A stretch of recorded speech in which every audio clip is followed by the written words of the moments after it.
علیکم ګران کدونکو زم تاسو کوربا اکرام الله نن ز په فضاګټ کې موجود یم چې دلته ډېر زیات سیاح راغلي دي ځکه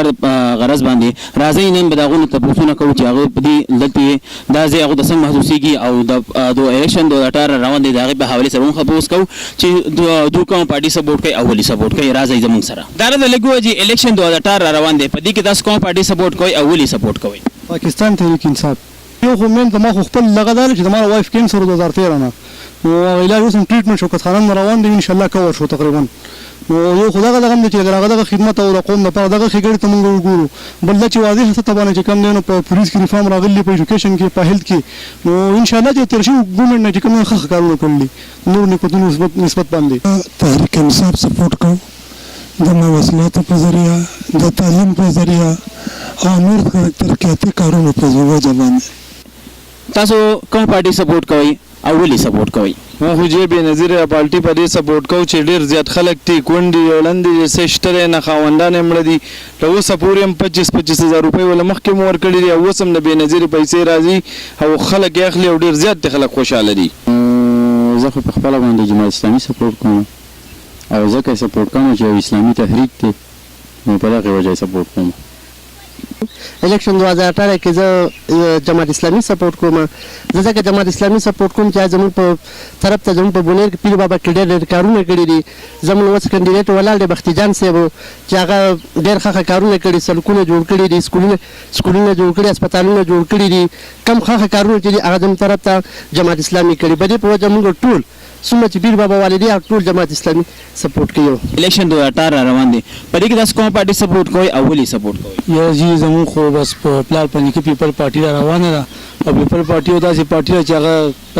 زړه پارټي غریب لپاره ټایم هغې اواز کوي همداره غریب لپاره هغې اوازونه کوي خپل ځان لپاره نه خپل دومره هر څه دي چې دې ته ضرورت هم نشته خو موږ غریب عوامو لپاره هغې چې کوم دی چې مخکې لاړ شي نو ښه ده دغې پارټۍ ستاسو دپاره څه کړي کوم داسې غټ قلمونه یې اخیستي چې په هغې باندې تاسو د هغه نه متاثره یې یاره زه به تاسو دا اوس وایم چې که هغه غریبانو تپوس وکړو چې بېنظیره مړه ده او پیسې یې میلاویږي داسې بل حکومت والا نه دي کړي یو نو دا اکثر وخت د سره دې هم دا چغې وي چې یاره مونږ غریبو لپاره څه کوي زموږ غریبو لپاره که نور خو به چې راځي کم یې هم راځي ځان پوره کوي او ځي مونږ هم داسې پاتې کېږو اول خو ستاسو شکریه ادا کوم چې تاسو موږ په خبرو کولو ټایم راکړو موږ خو جي ایم پي سپورټ کوو نیشنل چې زموږ د خیبر پښتونخوا دپاره ډېرې قربانیانې ورکړي اوس هم ورکوي بیا هم ورکوي او زموږ خو انشاءالله 100% اراده د ایم پي سره ده جي لږ صحیح ښکاري عمران خان او دغه سپورټ کوو پی ټي آی او خوښ هم دی بل کارونه موږ له لکه کړي دي इसमें इस बार तो पीटीआई को सपोर्ट कर रहे हैं क्योंकि पीटीआई के जो है अपने मंशूर अच्छे हैं और वो कुछ आगे का सोच रहे हैं कि मुल्क आगे जाएगा पीटीआई आगे लेके जाएगी मुल्क को और जो नया पाकिस्तान का उनका नारा है तो वो आएंगे करप्शन का खात्मा होगा और मुल्क के हालात बेहतर हो जाएंगे जी موږ د پښتنو مرسته په دې کوو موږ عوامي نیشنل پارټي سپورټ په دې کوو چې پښتنو راغلی تاسو دې حالات ولیدل چې د پښتنو باندې دا د ماکې بریس وکړو پښتانه دي یو پښتانه مرو جی د ټول نه زه د نوی پیغام ستاسو د نیوز شکرګزار یم چې تاسو راغلي په دې مصروف ترین وخت کې او تاسو د خلکو نه دا معلومات کوئ نو چونکې هر سړي ته معلومه ده چې تېر حکومتونه خو داسې لاړو خاص کار زموږ د ینګ جنریشن چې نو د دوی خواړو چا سپورټ ونه کړو خو اوس د تبدیلۍ په نوم باندې چې کومه پارټي ده پی ټي آی عمران خان کیونکې هغه 24 سال نه لګیا دی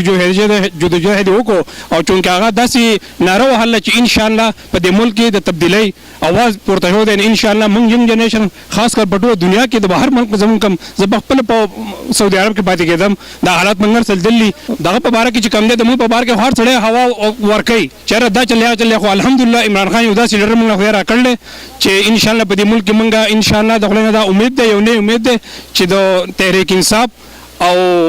د ینګ جنریشن حکومت به انشاءالله الله به راولي او زمونږ دا یقین دی انشاءالله چې د عمران او زمونږ د ینګ جنریشن په جدوجہد باندې انشاءالله نوی پاکستان به جوړیږي هم تاسو وکتل چې په دې فضاګټ کې موږ موجود یو د مختلف خلکو موږ رایې واخیستې هغوی خپلې رایې په دې کې پیش کړلې ډېر زیات کسان څوک پی ټي آی سپورټ کوي څوک پیپل سپورټ کوي لیکن پته به یې د الیکشن 2018 کوم چې 25 جولای باندې روان دی دا پته به د هغې نه لګي